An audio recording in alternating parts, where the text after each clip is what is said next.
हम देखते हैं कि किस तरह से नेहरू का आइडिया या विजन जो है भारत को शेप करता है और कौन कौन सी चीजों पे उनके विचार हैं। तो सबसे पहले जो फोकस करते हैं वो भारत में साइंटिफिक टेम्परामेंट, जो टेम्पर है भारत में वैज्ञानिक तरीके से सोच को कहते हैं, या वैज्ञानिक विचार में किस तरह से वृद्धि हो या वैज्ञानिक विचार किस तरह से इन्हांस हो, उस पर फोकस करते हैं। वो कहते हैं जब तक साइंटिफिक टेम्परामेंट नहीं होगा कोई भी देश आगे नहीं बढ़ता था। He was one of the first nationalist leader जो who understand the importance of science and technology, क्योंकि अभी तक भारतीय जो लीडर थे 1912 या उनके आने से पहले ज्यादातर पारंपरिक थे। वो अपनी परंपरा को ऊपर मानते थे कि ब्रिटिश परंपरा हमसे अलग है या उनके जो संस्कृति है वो हमसे अलग है और हमारी जो परंपरा है वो सुपीरियर है। लेकिन जवाहरलाल नेहरू के आने के बाद और दूसरे तमाम सारे जो नए नेशनल लीडर आते हैं, जो इसमें सुभाष चंद्र बोस आते हैं या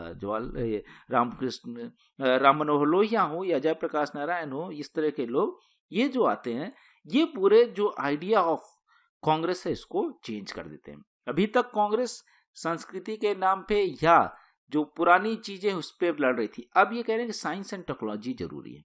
और ये लोग यूरोप का विकास को देख के आए।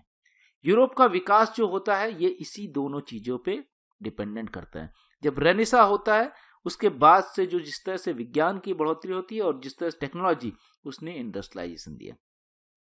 इंडस्ट्रियलाइजेशन की वजह से आर्थिक विकास होता है, आर्थिक विकास की वजह से वहां के लोगों का सामाजिक विकास भी होता है और वहां के लोगों की सोच भी परिवर्तित हो जाती है। एक कंजर्वेटिव सोसाइटी से वो लोग भी एक मॉडर्न सोसाइटी बन जाते हैं। Like his father he was agnostic unlike his devotee mother.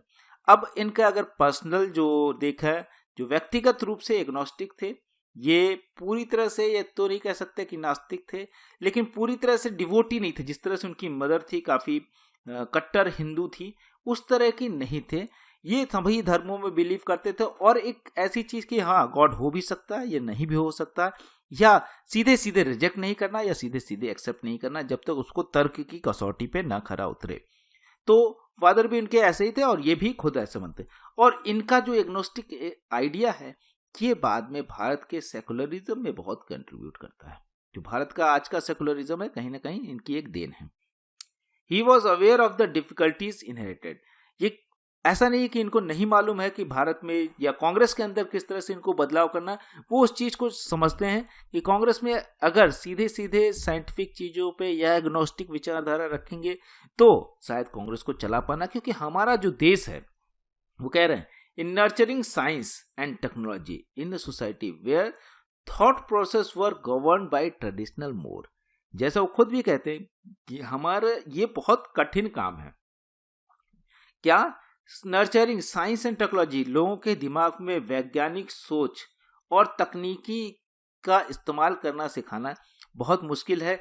और इससे समाज में जहां पे लोग परंपरा से जुड़े हुए हैं और ज्यादा ध्यान परंपरा पे देते हैं, सभ्यता पे देते हैं, धर्म पे देते हैं या रीति रिवाज पे देते हैं, इस तरह की चीजों पे, अब उस समाज में बदलाव के लिए, क्योंकि बदलाव हमेशा इन सब चीजों को चैलेंज करेगा, कहीं पे रीति रिवाज को चैलेंज करेगा, कहीं पे धर्म को चैलेंज करेगा, कहीं परंपरा को चैलेंज करेगा।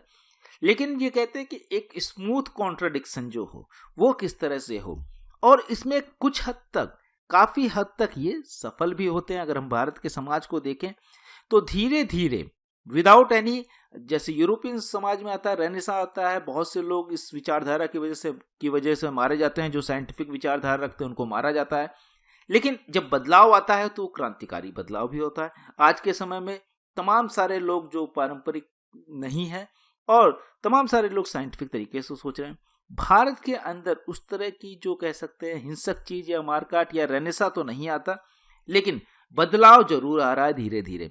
और उस बदलाव का जो मास्टरमाइंड है, कह सकते हैं नेहरू है, कि वो कभी भी बहुत तेजी से बदलाव नहीं करते। वो समझते हैं कि हमारा जो समाज है वो एक पारंपरिक समाज है, उस समाज में बदलाव जो है लोगों की भावनाओं को आहत करेगा। तो लोगों की भावनाओं का सम्मान करते हुए उन्हीं लोगों के अंदर एक वैज्ञानिक जो परंपरा है, वैज्ञानिक सोच और तकनीकी को किस तरह से लाया जाए। उसमें एक सबसे बड़ा जो टूल होता है इनका वो है साइंटिफिक एजुकेशन। कि एजुकेशन इनकी जो है दो तरह से, एक तो सेकुलर एजुकेशन, दूसरा साइंटिफिक एजुकेशन। एजुकेशन भारत की पूरी तरह से सेकुलर है और साइंटिफिक है, और साथ ही साथ जो हमारी पॉलिसीज हैं कि गवर्नमेंट जो है वो दोनों से, जो धर्म है उससे दूरी बना के रखेगी, हमारे कॉन्स्टिट्यूशन में भी है। और इनके जब रूल होता है या जब ये शासन कर रहे होते हैं उस समय इस चीज का ध्यान रखा जाता है कि सरकार का अपना कोई धर्म नहीं होगा या सरकार किसी धर्म की तरफ फेवर नहीं करेगी।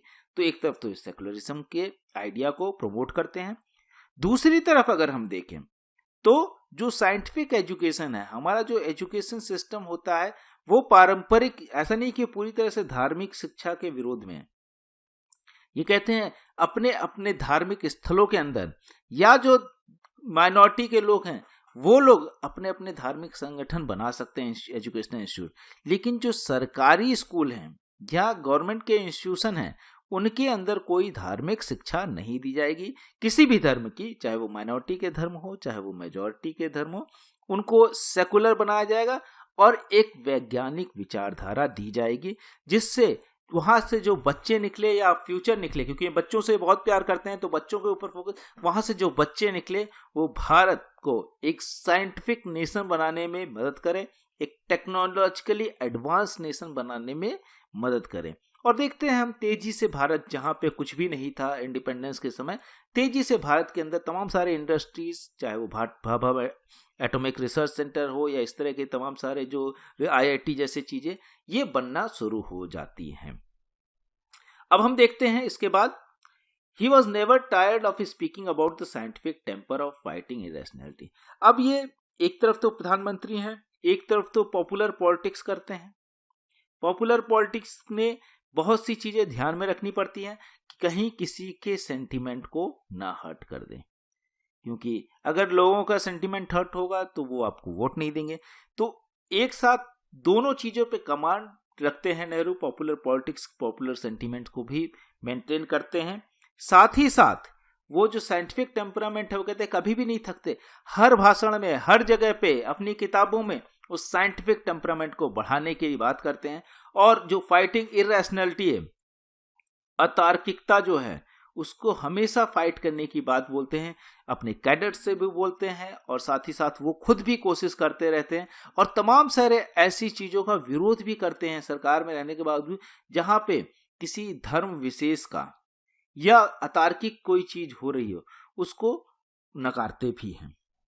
He said in Indian science Congress. अब वो साइंस कांग्रेस या साइंस में उनका बहुत ज्यादा बिलीफ था, अगर आप देखेंगे तो तमाम सारी चीजें वो इस्टेब्लिश करने की कोशिश करते, एम्स जैसी चीज, IIT जैसी चीज, भाभा एटॉमिक रिसर्च सेंटर जो हमने बताया, इस तरह के तमाम सारे जो साइंटिफिक इंस्टीट्यूशन है भारत के अंदर, जो प्रेस्टिजियस इंस्टीट्यूशन है, आज के समय में भी उसमें सीट पाना एक बड़ी बात होती है।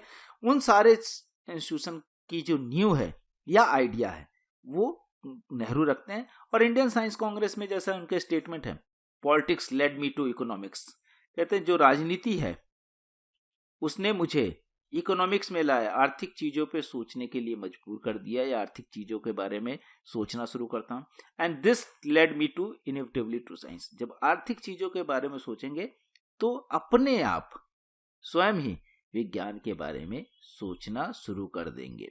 And scientific approach to all our problems to life itself.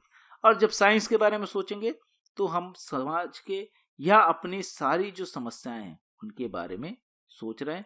वो सारी प्रॉब्लम्स क्या है कि अलग अलग तरीके की प्रॉब्लम्स हो सकती हैं।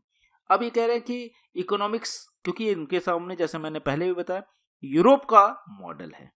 यूरोप में जब साइंस एंड टेक्नोलॉजी डेवलप होती है उसी समय वहां पे इंडस्ट्रियलाइजेशन होता है और उसी इंडस्ट्रियलाइजेशन की वजह से यूरोप जो दूसरी सभ्यताओं से है बहुत आगे निकल जाता है। और आगे निकलता है तो कॉलोनिज्म भी करता है, ऑल्दो नेगेटिव सेंस में भी है लेकिन पॉजिटिव सेंस में भी, चाहे वो, और वो हर क्षेत्र में, जीवन के हर क्षेत्र में, जैसे इकोनॉमिक्स, आर्थिक चीजें बढ़ती हैं इंडस्ट्रियलाइजेशन की वजह से, साथ ही साथ जीवन के हर क्षेत्र में उनका, चाहे आप देख लीजिए लिटरेचर में बहुत तेजी से आगे बढ़ता है, चाहे आर्किटेक्चर हो उसमें